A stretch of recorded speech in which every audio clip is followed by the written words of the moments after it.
April মাসের 12 তারিখ 2024 শুক্রবার নীল ষষ্ঠী।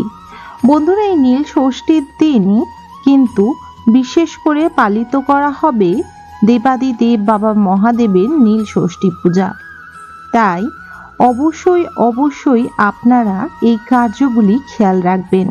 নিজের সন্তানের মঙ্গল কামনার জন্য ভুল করেও আপনারা কিন্তু এই কার্যগুলি একদমই করবেন না। বন্ধুরা, এই কার্যগুলি একদমই নিষিদ্ধ রয়েছে, এর ফলে সন্তানের অমঙ্গল ডেকে আনা হয়। বন্ধুরা, বিশেষ আরেকটি খেয়াল রাখতে হবে, এই দিন আপনারা কি এমন কার্য করবেন যার ফলে সন্তানের মঙ্গল হবে এবং আপনার পুজো সম্পূর্ণ হবে। বন্ধুরা, বাংলা বছরের কিন্তু চৈত্র সংক্রান্তির আগের দিনই পালিত হয় নীল ষষ্ঠী। অনেকেই একের পর এক পূজা পালিত করেন, কিন্তু নীল ষষ্ঠী পূজা প্রত্যেকটা মায়েরাই তার সন্তানের মঙ্গল কামনার জন্য এই পূজা করে থাকেন। ভগবান মহাদেবকে শিবরাত্রি করা হয় স্বামী ও সন্তান যেন ভালো থাকে, এবং নীল ষষ্ঠী করা হয় যাতে সন্তানের আয়ু দীর্ঘায়ু হয়, অকাল মৃত্যু, নানা রকম বাধা গ্রহর হেরফের এবং জীবনে থাকা সর্বসংকট ও আপদ বিপদের হাত থেকে যেন দেবাদিদেব বাবা মহাদেবের আশীর্বাদে সেই বাচ্চারা বা সন্তানেরা তাদের রক্ষা পায়।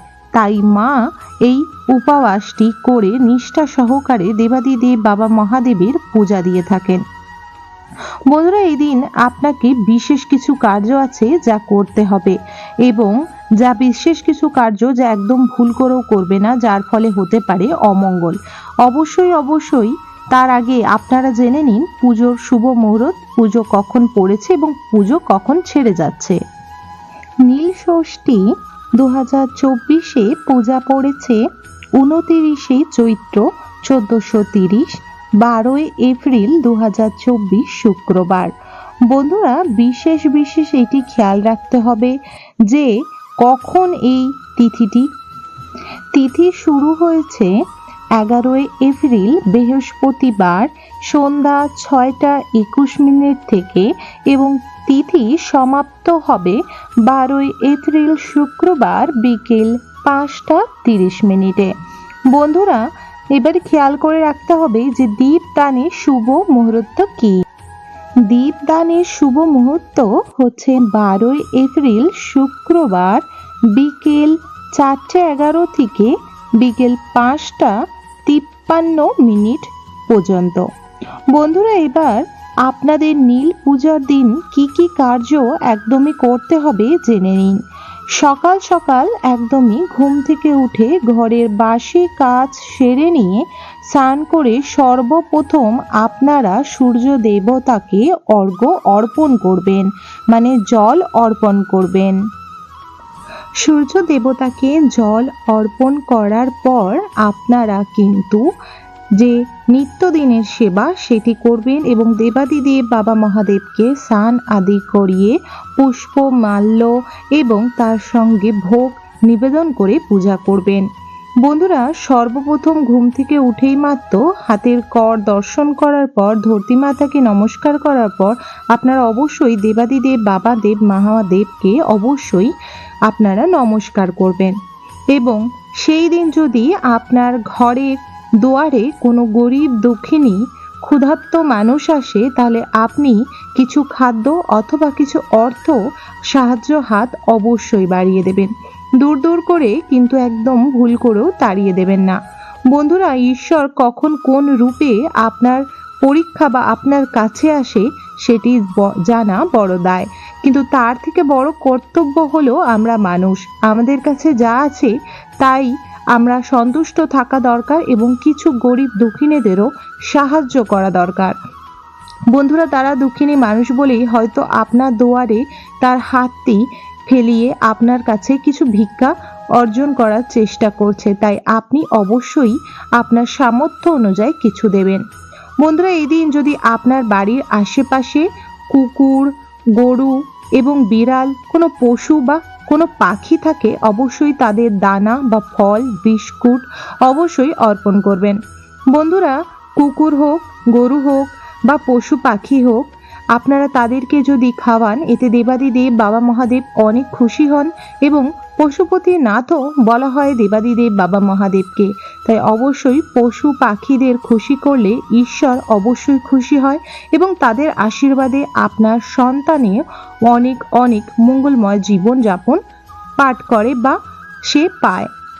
বন্ধুরা, তারপরে খেয়াল রাখতে হবে এই দিন ভুলেও আপনার ঘরে আমিষ জাতীয় খাদ্য, নেশা জাতীয় খাদ্য এবং যত ধরনের যে নেশার প্রোডাক্ট বা খাদ্য রয়েছে সেগুলি যেন আপনার ঘরে না আসে এবং এই দিন খাদ্যতে প্রচুর পরিমাণে আপনার খেয়াল রাখতে হবে। এই দিন খাদ্যর মধ্যে আপনারা পেঁয়াজ, রসুন এছাড়া নানা রকমের যে সর্ষ সেগুলি কিন্তু খেতে পারেন না। কেন বলা হয় নীল ষষ্ঠী পুজোর দিন গরম খাবার কিন্তু খেতে নেই, ঠান্ডা জাতীয় খাবার খেতে এবং পঞ্চশস্যও খেতে নয়। এই দিন আপনারা সাবুদানা, ফল, দুধ, লস্যি, দই, মিষ্টান্ন এবং ঠান্ডা কোনো জুস ফলে খেতে পারেন।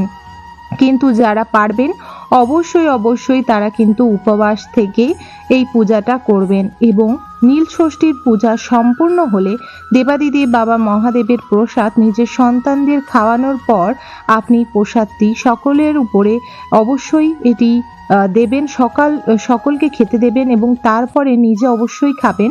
তারপর কিন্তু আপনি জল খাবেন এবং তারপর আপনি গরম খাবার খেতে পারেন, কিন্তু সেই দিনটি আপনি অবশ্যই নিরামিষ আহার করবেন। বন্ধুরা, খেয়াল রাখবেন এই দিনটি চলাকালীন ভুল করেও আপনারা কিন্তু কোনো জাতীয় গরম খাবার খাবেন না এবং কোনো পঞ্চশস্য জাতীয় খাবার আপনি খাবেন না। এই দিন সাবু, ফল, দুধ, জল এই জাতীয় খাবার খেতে পারেন।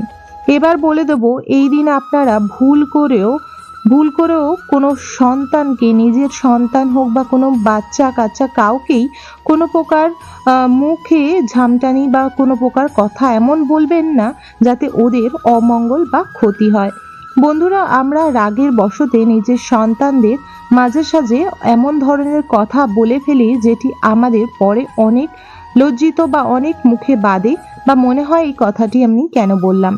কিন্তু সেই দিন উপবাস রেখে আপনি সন্তানের মঙ্গল কামনার জন্য বাতি জ্বালাবেন, তাই জন্য সেই দিন আপনি ভুলেও কিন্তু সন্তানের উপর যত ধরনের উল্টোপাল্টা কথা আছে সেগুলি কিন্তু বলবেন না। এতে যেহেতু আপনি উপবাস করে রয়েছেন, এতে আপনার মুখ থেকে উচ্চারণ কথা বা আপনার মুখ থেকে বেরোনো কথাটি লেগে যেতে পারে। তাই এই দিন সবার সাথে ভালো ব্যবহার করার চেষ্টা করুন। ঘরের বড় হোক, যে কোনো সন্তান, যত বাচ্চারা রয়েছে, অনেকে হয় যে তাদের বাচ্চাদের সাথে আরও বাচ্চারা খেলে একসাথে, তাদেরকেও এবং পশু পাখি কাউকে কোনো ধরনের বাজে ব্যবহার আচরণ করবেন না। এটি সবসময় করা উচিত নয়, কিন্তু রাগের বশতে মাথা গরমে অনেকেই অনেক প্রকার কিছু বলে ফেলে, কিন্তু এই দিনটি অবশ্যই খেয়াল রাখবেন। বন্ধুরা, এই দিন সন্ধ্যা বেলায় আপনারা অবশ্যই শুভ তিথিতে আপনাদের সন্তানের নামে বাতি বাবার কাছে অর্পণ করবেন এবং তারপরেই কিন্তু আপনারা পুজো সম্পূর্ণ করবেন। এই দিন চেষ্টা করবেন বাবাকে অবশ্যই অপরাজিতা, সাদা টগর, ধুতরা, আকন্দ এবং এই ধরনের ফুল ও সাদা মিষ্টান্ন এবং ফল ভোগ অর্পণ করতে। এতে জীবনে আপনার সন্তান নানা প্রকার বাধা বিপত্তির হাত থেকে রক্ষা পাবে। অবশ্যই পঞ্চপ্রদীপ অর্পণ করতে পারেন বা একটি ঘিয়ের প্রদীপ অর্পণ করতে পারেন। পঞ্চ অমৃত দিয়ে এই দিন বাবার অবশ্যই অভিষেক করবেন, এতে অনেক মঙ্গলময় হবে। আশা রাখবো বন্ধুরা আজকের ভিডিও তথ্যটি আপনাদের ভালো লেগেছে। সম্পূর্ণরূপে যদি ভিডিওটি দেখে থাকেন অবশ্যই একটি লাইক করবেন, কমেন্ট বক্সে অবশ্যই হর হর মহাদেব লিখে দিয়ে যাবেন এবং অবশ্যই এই চ্যানেলটি সাবস্ক্রাইব করে রাখবেন আপকামিং পুজো পাঠ, তন্ত্রকথা, জ্যোতিষশাস্ত্র, বাস্তু টিপস, টোটকা উপায় দেখার জন্য। অবশ্যই ভিডিওটি শেয়ার করে দিন আপনার নিকটবর্তী আত্মীয় স্বজন ও বন্ধু বান্ধবের কাছে। সামনেই আসতে চলেছে নীল বাতি বা নীল ষষ্ঠীর পূজা, এতে সকলেরই মঙ্গল হবে এবং জানতে সুবিধা হবে, এতে আপনারও মঙ্গল হবে। ধর্মীয় কার্য ও ধর্মীয় কথাবার্তা যত জানানো যায়, প্রচার করা যায়, এতে মঙ্গলময় আশীর্বাদ প্রাপ্ত পাওয়া যায়। আশা রাখবো আপনারা ভালো আছেন, আপনাদের সন্তান ও স্বামী ও সংসার নিয়ে সুখে থাকবেন। রাধে রাধে, হরে কৃষ্ণ।